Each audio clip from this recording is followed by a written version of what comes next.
Hello. So, hi there. Can you hear me good? You can hear me? Okay. Great. So I started this. I wrote that the U.S. was right to recognize Jerusalem as the capital of Israel. I had written my kind of opening statement out. Then I went back and I saw some of previous debate that you just had. Similar topic. It was Trump should not have moved the U.S. embassy to Jerusalem.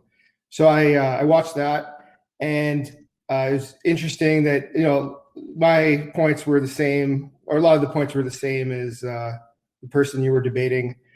So I thought that I could just basically kind of continue off of that somewhat, and that way we don't start from zero and go to the same place.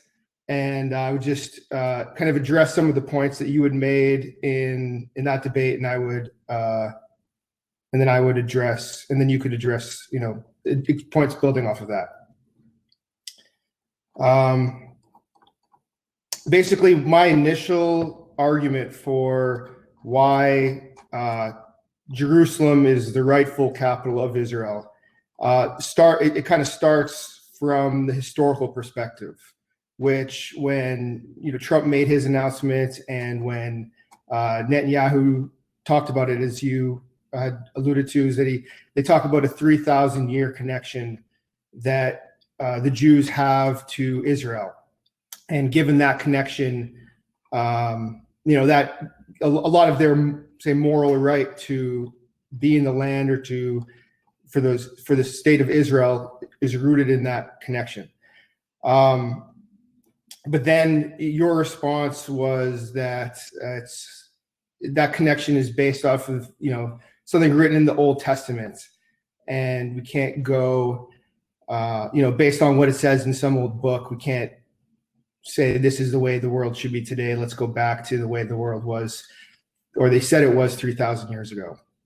So I guess my first question based off of that is, I understand that you're not taking the Old Testament as, the word of God, but if it were somehow proven with complete certainty, or if you were certain that that narrative that the Jews have of being in the land of Israel 3,000 years ago, and then looks like you ran out of time. I think what you're trying to ask is that if it were certain, you're saying if it were certain, would I agree with it? Well, of course, this Chandler, that it's a genetic fallacy. It's not, we can't take the Old Testament as historical fact. It's a fallacy of origin. And I don't say that to be insulting. I like to get directly to the point. And as you may have heard me tell Chandler yesterday,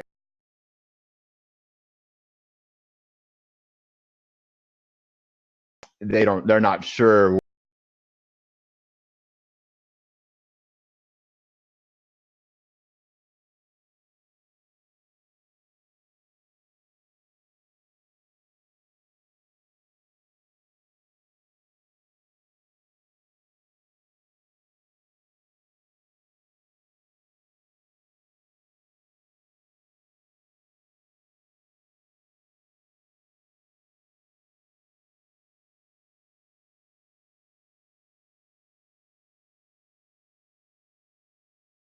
Now you can't hear me. There's no sound. Can you give me a thumbs up if you can hear me? Okay.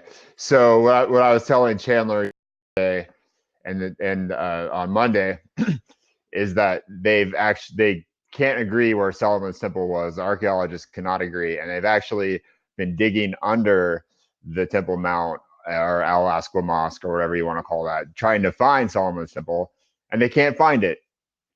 So they're not sure that it was there, and it's just not a logical way of thinking to begin with, because we're talking about private property. And you do not have a God-given right to someone else's private property. It would not make any sense for me to go to your house and tell you that you have to leave because I believe that I'm supposed to live there because of what it says in some book. And I don't want to entertain the fallacy, but the funny thing is that both the Bible and in the Torah, it says that it was destroyed, that Jerusalem was destroyed to dust by the Romans for a reason and not to seek a state there. And I think for your argument to even be valid, because the idea of building this temple is that the world is going to end. So the narrative, for that narrative to be true, it would actually have to be focused on a religious belief that the world is going to end. So it's fanatical. It's not logical at all. And it's not even, and the issue really isn't about, the issue, as I told Chandler yesterday, is a private property. It's not really even the religious site. It's a red herring to begin with. Okay. Yeah, so I see the format of it's going back, we have 3 minutes, which is all right. So there were some connectivity issues and it kind of blocked out for me, but basically what I took from your point is, well, you made a point about the digging under the Temple Mount or the Al-Aqsa compound and that being inconclusive. I think they have done a lot of archaeological digs. In the old city of Jerusalem, around the foundations of the walls, and also in the areas surrounding and all over Israel and the Middle East. There is a lot of archaeological evidence that supports a narrative that relates to the biblical history. So it's not just, I guess my point was, well, first I was saying, just if it was true, that was more of a hypothetical, and you're not accepting just that hypothetical, but also the archaeological evidence in many regards does agree with the same narrative that of the Jews having been there for 3,000 years. So, you can look up on YouTube, biblical archaeology or Israel archaeology, and they do digs deep underground where they can see the different layers of construction built by the different empires or nations that had control over Jerusalem and other places in Israel over time. So for one example, there's a 600-ton stone that was put there as part of the foundation of the wall that's now part of that wall that the Jews pray to, the Western Wall. So there is a lot of archaeological evidence that basically supports that the Jews had been there for thousands of years. There's other historical evidence in other people's texts that relates to the Jews being there. So it's not like it's just coming from the Old Testament. So my basic point about the Old Testament is that, I feel like it should be, it's not seen as the absolute word of God that, God gave the land to the Jews, but it shows that the Jews were there living, praying for thousands of years. Whether it's, all true or it's somewhat true, it still shows that they were, Jerusalem is mentioned so many times in the Bible. Okay, I don't want to entertain this red herring too long, because for me, this is a legal issue, and I don't even really contest the idea that the western half of Jerusalem could be Israel's capital in a peace deal. So I don't really have a problem with the idea of Jerusalem being Israel's capital. It's just not now. And it's not of course, the issue that I'm concerned about is the eastern half, the city of Al-Quds, the private property, because I don't believe in any of these religious texts.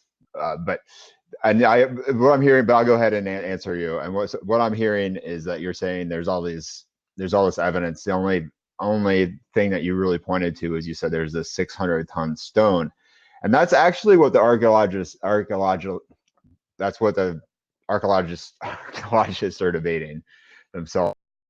They believe there are archaeologists, there are people who are digging there who say that this 600-ton stone, they say it's 75 feet in the air, and in the Bible, and there's different location where where the stone is, that's where they're digging, and they say that they're uncovering things there. So that's what the debate is about. And the thing is, Jerusalem, the elevation was 75 feet lower.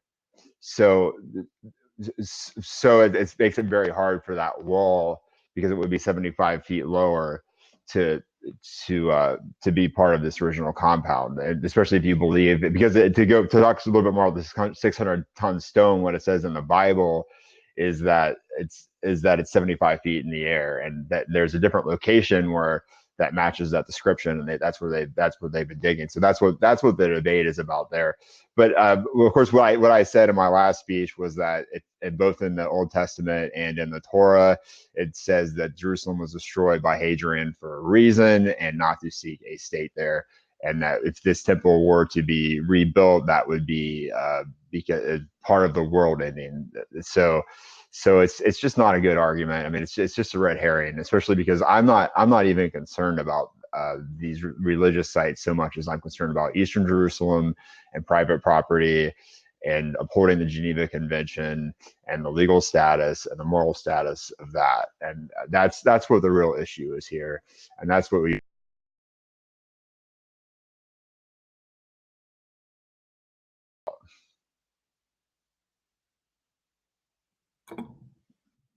I guess it switched to my turn.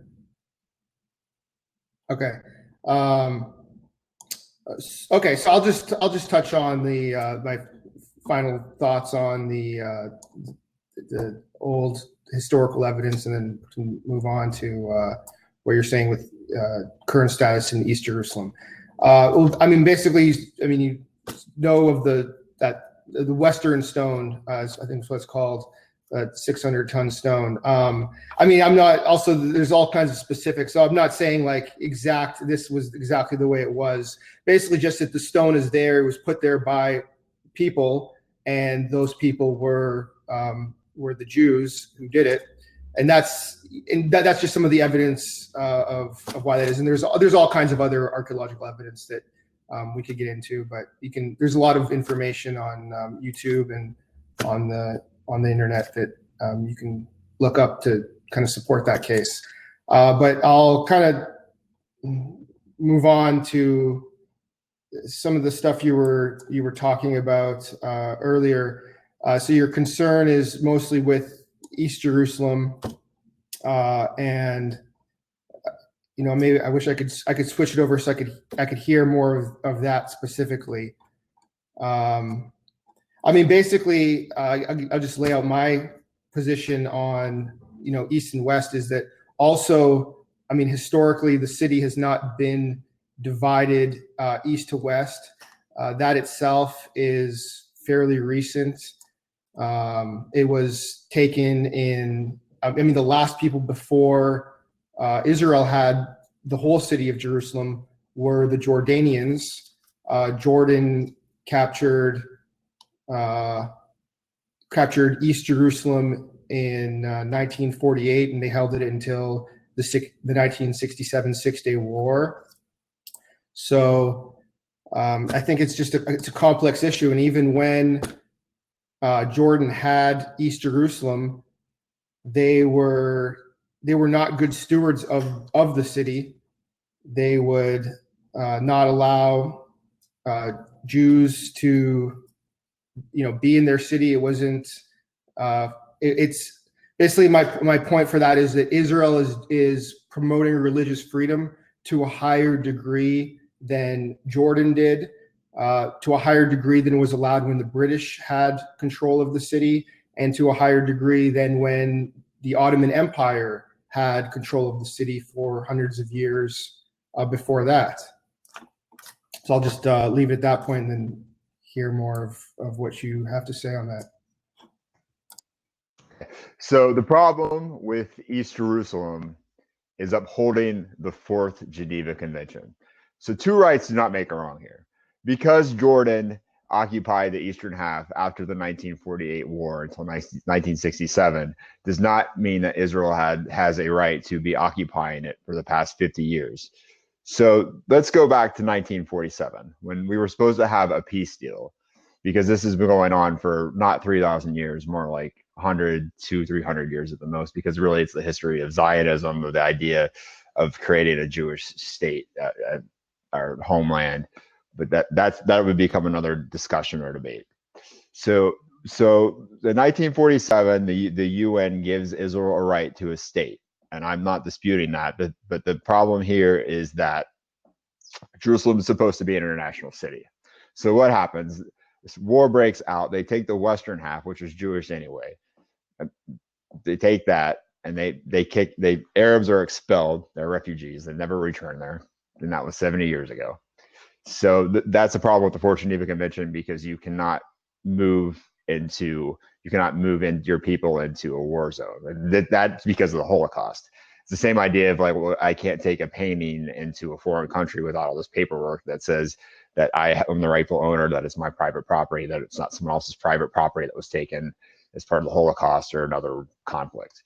So it's the same idea. So 1948, they take the western half. Then in 1967, they take the eastern half from Jordan. And of course, in that time period between 1948 and 1967, East Jerusalem, that's under not only a military, Western Jerusalem, that the Arabs will live there, they live under martial law. But anyway, so going back to East Jerusalem, maybe the Jordanians didn't treat them as well, but Israel takes it in 1967.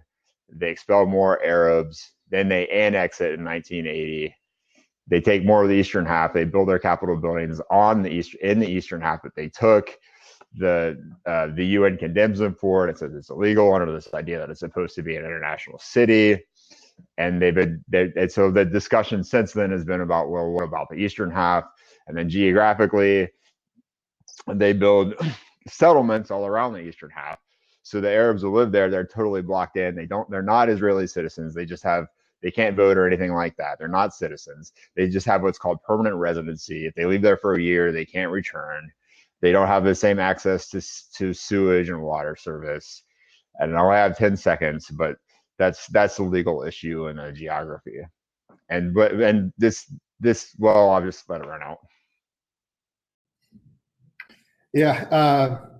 So I was wondering about how I set this up. So sorry for setting it up for the 3 minutes each. I would prefer an open discussion and do that later.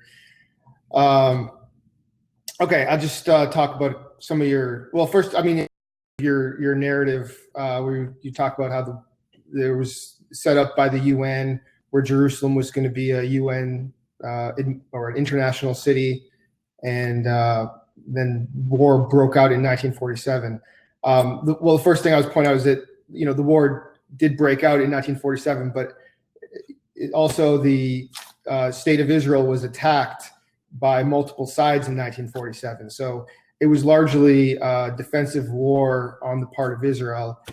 A lot of the land that they had taken in that war, as well in 1967, which I also consider to be a defensive war by Israel, given that they were attacked on all sides.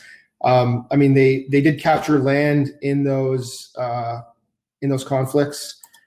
I would say, well, first, I mean, just going back to my point, I do believe they had a historical right to that land as well, but that's I guess another discussion, or one that we've passed.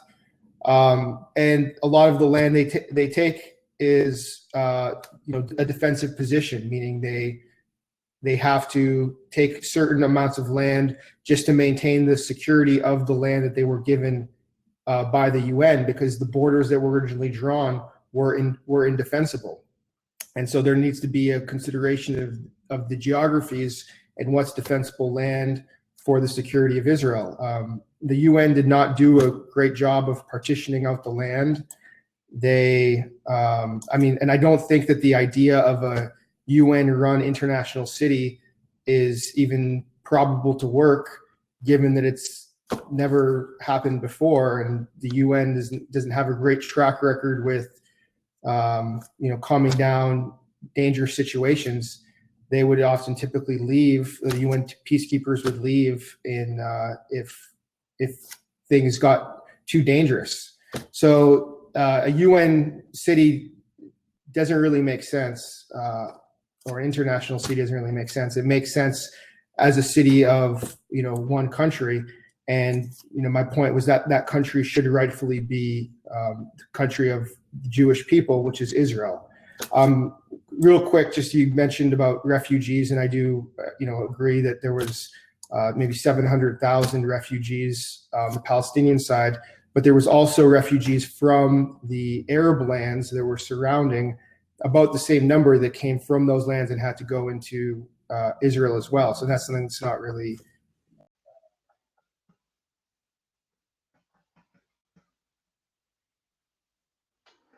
We're kind of moving away from the Jerusalem thing. We're going into what I call a tale of two narratives, where we talk about every war and who started what war.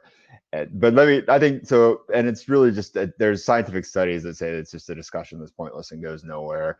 Of course, I'm totally prepared to tell you that Israel was the aggressor in all those conflicts. But I think the best way to explain this is, what did Benjamin Netanyahu say last month about Jerusalem and Trump's decision? He said Jerusalem has always been our capital. The problem being that the authority that for there to be a Jewish state is the UN.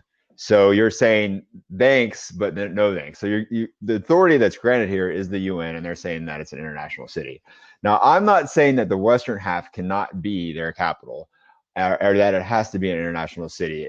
I think that I believe that it could be their capital. It just has to be part of a peace deal, and that's the problem with this, is that it's not part of a peace deal. So let's go back to the 1990s. What happened in the 1990s?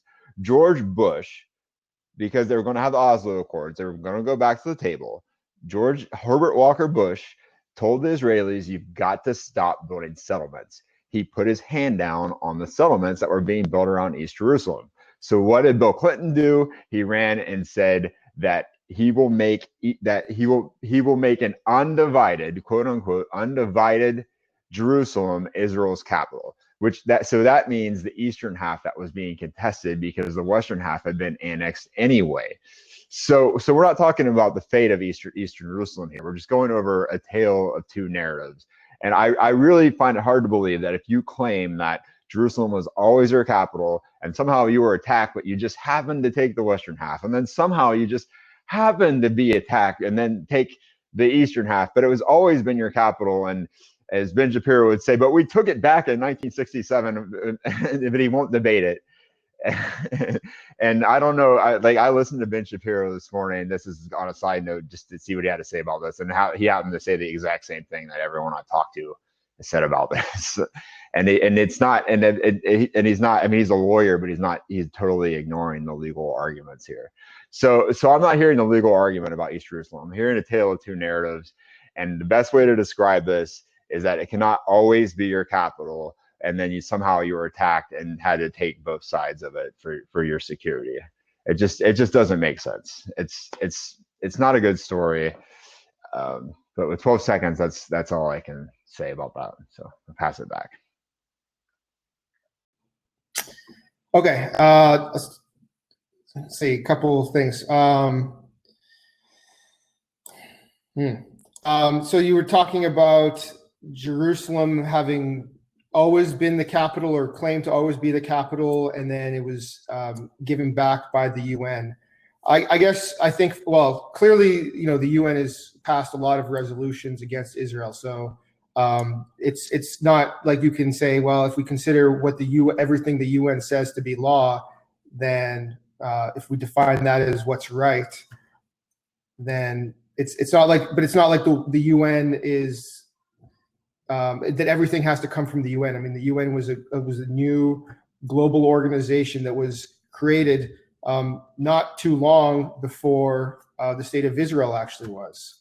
So, and the UN is also capable of making mistakes and doing things that are wrong. And I mean, that's the kind of point of this debate, because obviously the UN voted after Trump's declaration to nullify what he said, and that was passed overwhelmingly. So I believe the UN is pretty biased against Israel.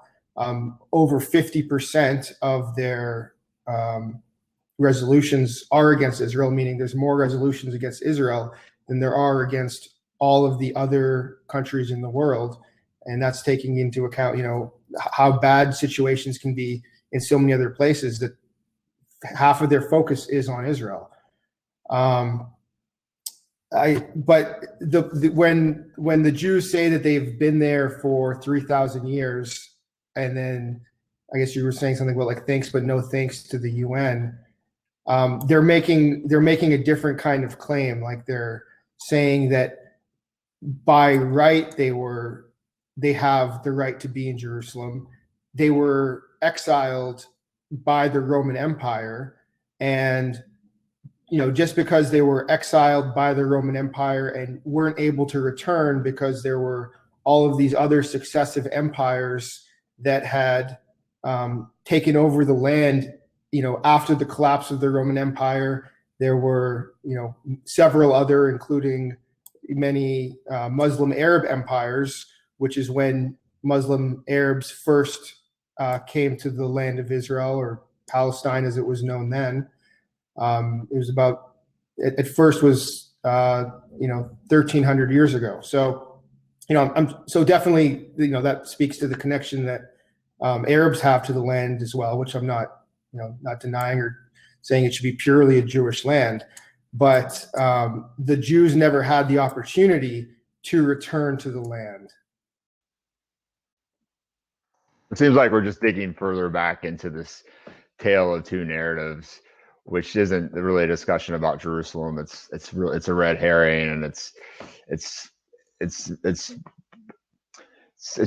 a genetic fallacy. We can't claim that we have a God-given right to land, and we can't claim that because they always live there they have a right to all this private property. And I've debated and another debater on this idea that the UN is biased against Israel. So the thing is, and if you want to watch that debate, you can watch me explain how it's all symbolic. We might do a resolution because the United States is part of the Security Council. Nothing ever nothing happens. It's all symbolic. Nothing happens. Because this is an abuse of the UN process. So it's an abuse of the peace process, and it's an abuse of the UN, and that's why it's not good for the United States. And that's why it's and I think one of the things that Chandler said is he brought up Nicaragua, but so this shows the corruption here, because something that the Israelis might do is they might give weapons to people like the rebels in Nicaragua if they get a vote at the UN. So there's a lot of corruption here, and it's not really that they're biased against Israel, because it's all symbolic, and they created it in the first place. But that doesn't mean that they have a right to Jerusalem. It doesn't mean that, or to Eastern Jerusalem, because we're not talking. Ben Shapiro will never tell you that it's split into two cities, and that we're only talking about the Eastern city. I don't think anyone actually believes this is going to be an international city. We're only talking about the eastern half, and we're only talking about private property. The religious sites, that there's a difference between the conflict between the Palestinians and the conflict with the Arab world in general, because the religious sites, that really has more to do with Saudi Arabia and this idea that Chandler kept talking about, that they can't go there and pray there. I don't care if Jewish people want to go there and pray. Like, my grandmother was Jewish. I have family members who are Jewish. To me, if people want to go to their holy site and pray. Okay, I'm concerned about people in Eastern Jerusalem. I'm concerned about their private property and their property rights that are being taken from them. I'm concerned about them living under a military occupation where they're literally trapped in their home. They're literally trapped. They can't go into the West Bank. They can't go into Israel proper. They're not citizens. That's what I want to talk about. That's what's really going on here. That's what Ben Shapiro won't tell you. That's what Milo won't tell you. They all talk about all this identity politics until it comes down to their identity, and then their identity is supposed to be entitled to all this stuff, and that's what they've got people believing, and it's just not an honest story that people are getting. We need to talk about private property rights of these people in Eastern Jerusalem and what's going on with them, instead of digging back into a narrative and blaming the authority that created us in the first place.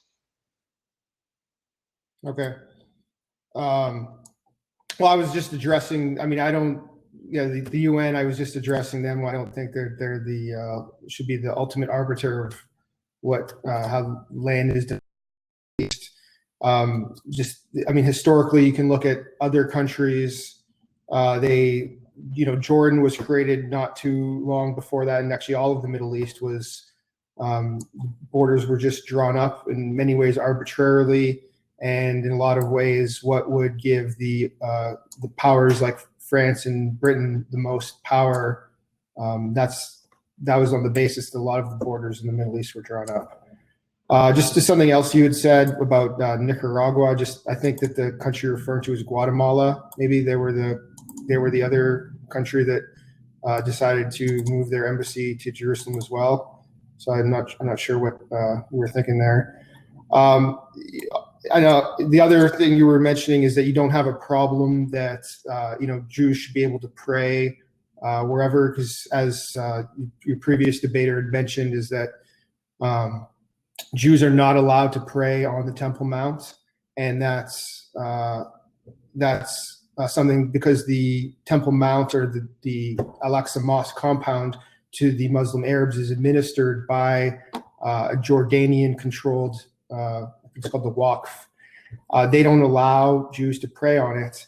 I mean, that's the problem. It's not that, I mean, I'm sure you'd be in favor of them praying, but it's that when the Jordanians controlled the land, and for the control, they do place these restrictions on Jews, and that's indicative of what kind of ruling party they would be if Jordan, say, was put back in charge of that land. So if we were to go back and say reverse that that 1967 capture of East Jerusalem and give it back to Jordan, who had it for a time and had at one point claimed that the Jerusalem, or East Jerusalem, was the second capital of the Hashemite kingdom. That was a claim that the king of Jordan made when he had it. They didn't promote religious freedom. So I guess I only got 20 seconds left. I did want to touch on the issue of the private property in East Jerusalem. My basic point there is that they got that private property from the power of the Jordanians and the previous empires before them. And so to say it's just, that's when it becomes legitimate without taking into account who gave them. The right to private property is under the Fourth Geneva Convention. Like I said, it's the same idea that I can't take a painting to a foreign country without being able to prove that it's my property and that it wasn't stolen. So the authority is not Jordan. It's the Fourth Geneva Convention. It's the UN and the process through the UN that's being exploited here. And of course, the reason that these rules exist is because of the Holocaust. So with Nicaragua, that's just what Chandler said the other day. And I mean, I love Chandler. I'm not trying to put him down, but he said Nicaragua. And the funny thing is that they gave the rebels in Nicaragua weapons, and that there's other examples. I'm not going to get into them of them with South Africa. They're kind of giving them weapons for a vote at the UN. So I mean, I don't think that because Jordan, with what Jordan did in the past, I don't think that makes what Israel's doing now right, because the idea here is that you have to uphold the Fourth Geneva Convention, and I don't have the exact clause in front of me. I believe it's 49. It's paragraph 49 of the Fourth Geneva Convention, and it says that you cannot move your people into an occupied war zone, and that's what's going on in Eastern Jerusalem, and that's the authority that it's non-binding, that the UN and the United States have to uphold, and that's why it's illegal, and that's what's being bypassed here. So there's not much time left. I don't know if you want to say something about the private property and then just wrap it up real quick. I can. Oh, you just passed it. Oh, you can pass the mic. I didn't know you had that ability. Okay. Yeah. So, see about the private property. I mean, I guess the point I was making with the private property in East Jerusalem is, how is that private property acquired? You have to look at that too. So, when the Jordanians had East Jerusalem, they were pushing Jews out of East Jerusalem. So my point was that Jews did not have the ability to be in East Jerusalem before, and that was true for the Ottoman Empire that was before the Jordanians, and even when it was administered by the British. There was you can look up the 1929 Arab riots, which I think your Chandler had talked about as well, when Jews had come to the Western Wall and set up chairs, and that resulted in riots and killings of many Jews. So basically, my point there is that there's not that it's not to say that, like, oh, the Palestinians that were there when the Jews or when Israel had taken the city in 1967, they had been there and they had this private property claim that, you're saying that the right at this point is when, private property begins, but all of these previous, I guess, historical wrongs don't count, even if some of them were just, just before either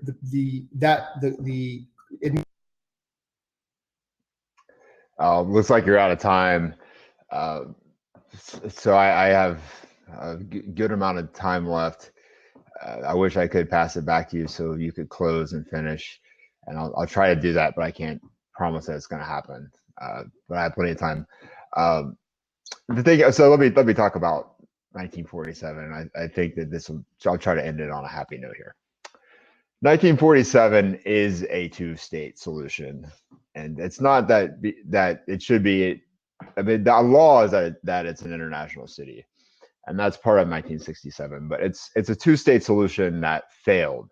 It failed. So what happened with Jerusalem? It did not become an international city. It became a war zone. So we're talking about things that happened in a war zone. And the thing with the Palestinians is that because it's a war zone and their territory is occupied, just like if someone were occupying the United States, we would have a right to fight them back.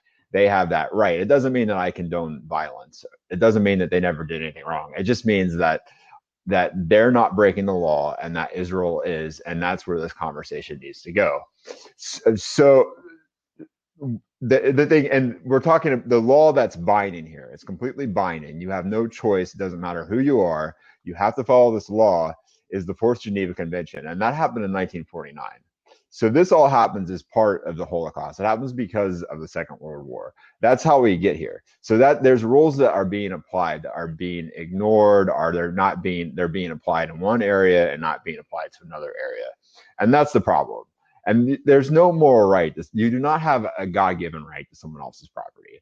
You just don't. I cannot go to your church. Like what would happen if I went to your church and sat outside there with a chair and had I don't know, like a sign or something that says that I want to tear your church down and build my own church there because I think that God gave me the right.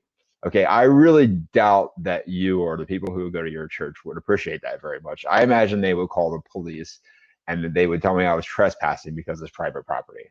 I assume that's what would happen because that just makes sense. So the law that's binding here is the Fourth Geneva Convention. And it looks like I only have 30 seconds. So I'm just going to say, look, I've talked about the legality.